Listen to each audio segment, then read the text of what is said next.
Hello. Oh my god, it's my sweetie girl, look. That's Poppy.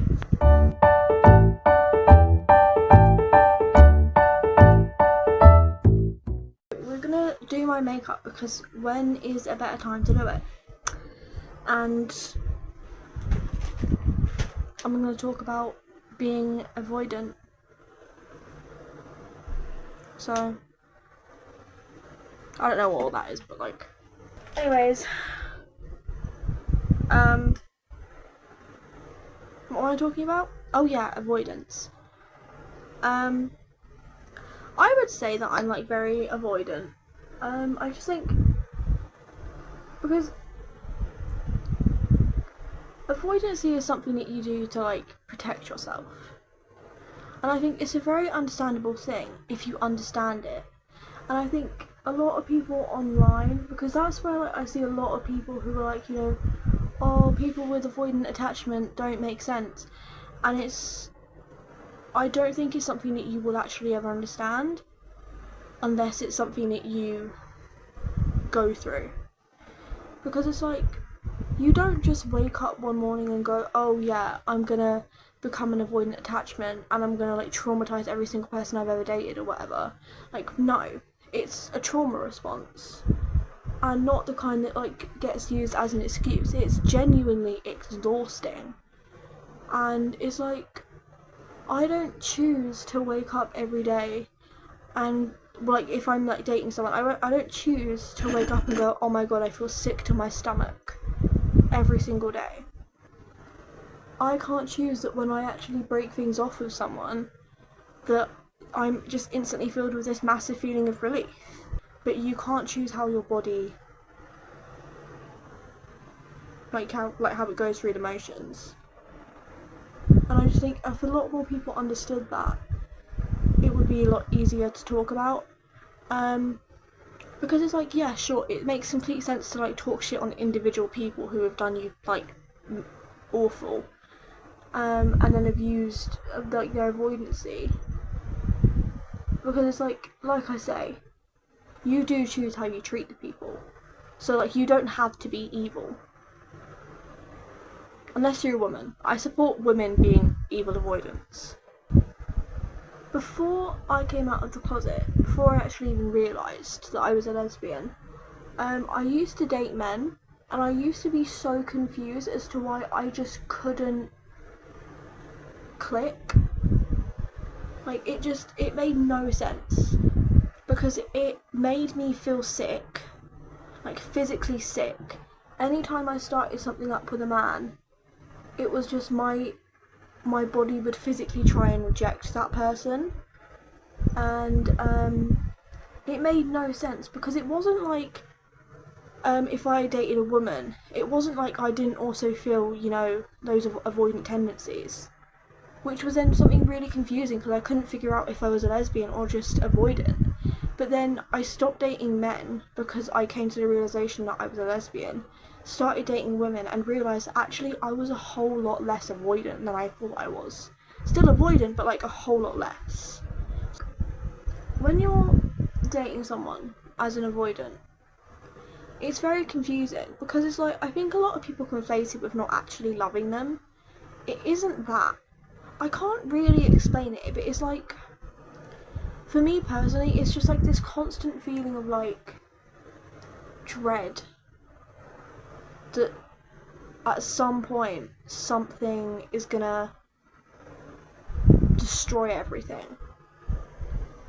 And I just think you can't just stop that feeling because it's, for me, I was talking to this girl a little while ago and she was lovely. There was like nothing wrong with her, but she was just in a place that physically I was ready to go into, but mentally I was not. It was like, I don't want to be at that place. I don't want to be at this point where you think we should both be. I don't want to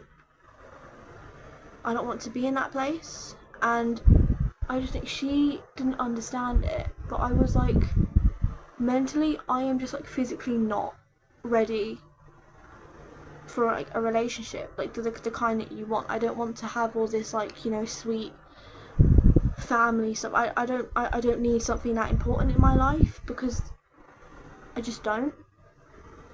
And it's something that doesn't mean I didn't like her, didn't love her.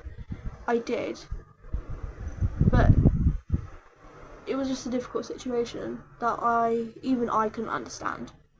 So yeah, I think it gets conflated with a lack of love, but I don't think there is a lack of love, basically. Also, don't take this video as like anything informative or important. I'm literally just talking. Like, there's no actual weight to this whatsoever. I now have to fight the losing battle of trying to take off my waterproof mascara off my eyelids. I'm gonna go for the pink, as I do every day.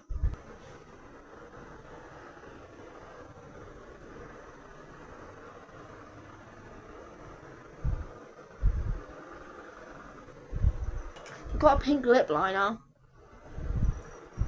but I don't think you can use that on your eyes. I could try. Should we give that a go? Should we give that a go, Poppy?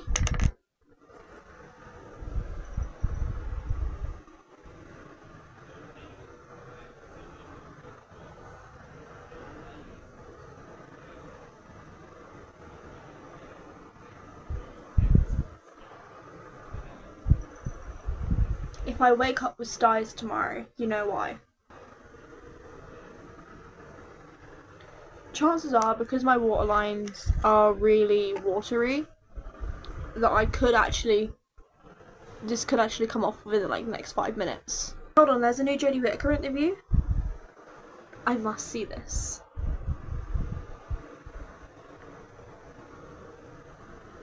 She's on a podcast!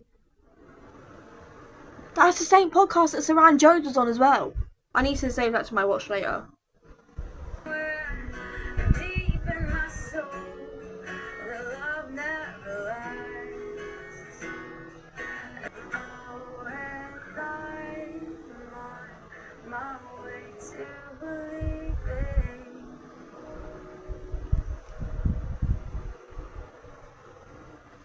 I gotta go. And when you crochet, I feel mesmerized and proud. And I would say I love you, but saying it out loud is hard. So I won't say it at all.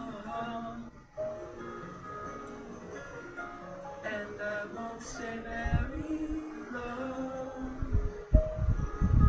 But you are the love I needed all along. I think of you as my brother.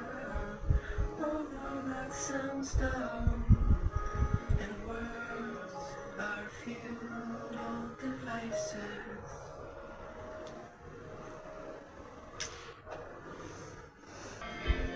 Gonna let it happen. I guess I should say something else about avoidant people. So this video, like, I can say that it was actually about avoidant people, but I scratched my cat on the hand. I think an issue is that there are people who genuinely view avoidant attachment as a moral failing rather than a trauma response, and I think that's where the miscommunication lies.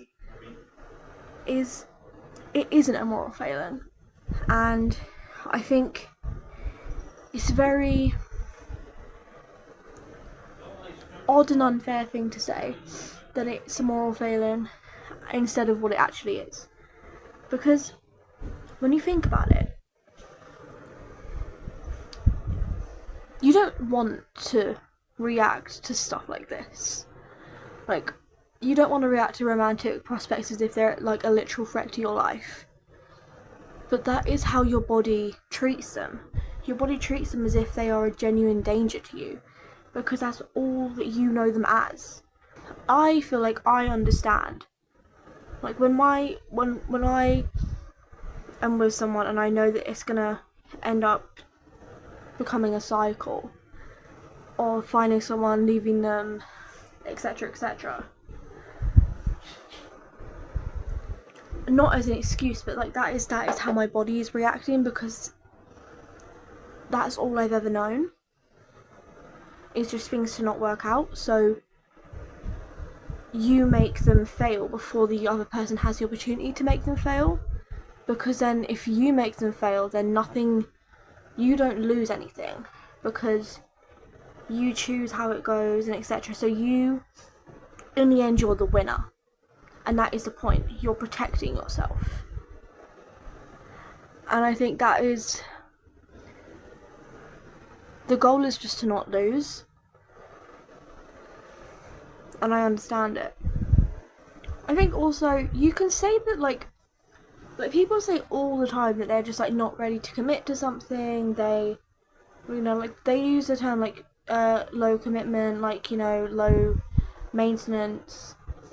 But then when it actually comes to someone being avoidant for like actual traumatic reasons, like where they physically, their body will not let them be, like won't let them feel safe, and their body is just like constantly on flight or fight response, that becomes an issue to a lot of people. But like the term low commitment, or like being in like a relationship with no end goal, like that isn't a problem. It's only a problem when there's like an actual name for someone who has those same feelings. Hopefully this lighting isn't too bad.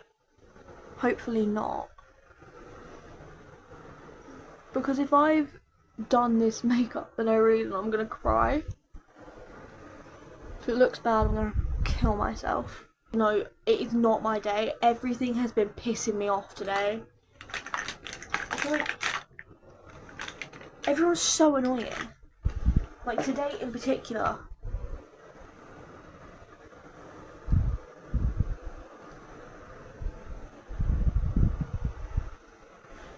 I think I might call that a day on the blush. Maybe make this bit a little brighter.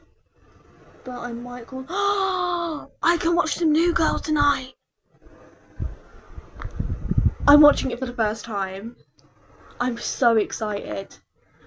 It's perfect that I was watching... It's my favourite show to watch whilst I'm getting ready for work, basically. And it's so fun. It's so fun. I obviously don't like how some of the jokes are a little bit sexist, but I can overlook that for Zooey Deschanel, and I love the theme tune. I think that's the best part about the whole show.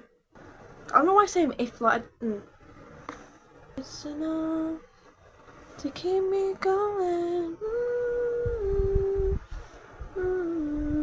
Should I put a little bit more on? Be a bit risky. This is my excitement, okay? Not much. I don't have much going on in my life right now, okay?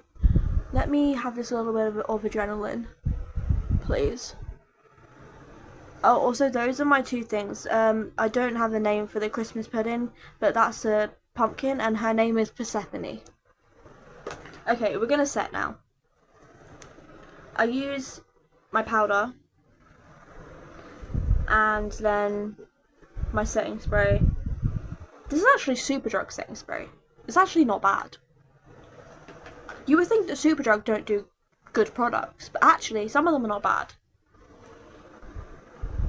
I wouldn't trust a mascara or a foundation, but a setting spray, sure. Why not? Yeah.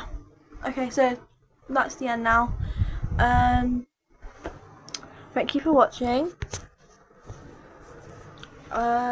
Like and subscribe, and also subscribe to me and my sister's joint channel, which is going to be down in the description.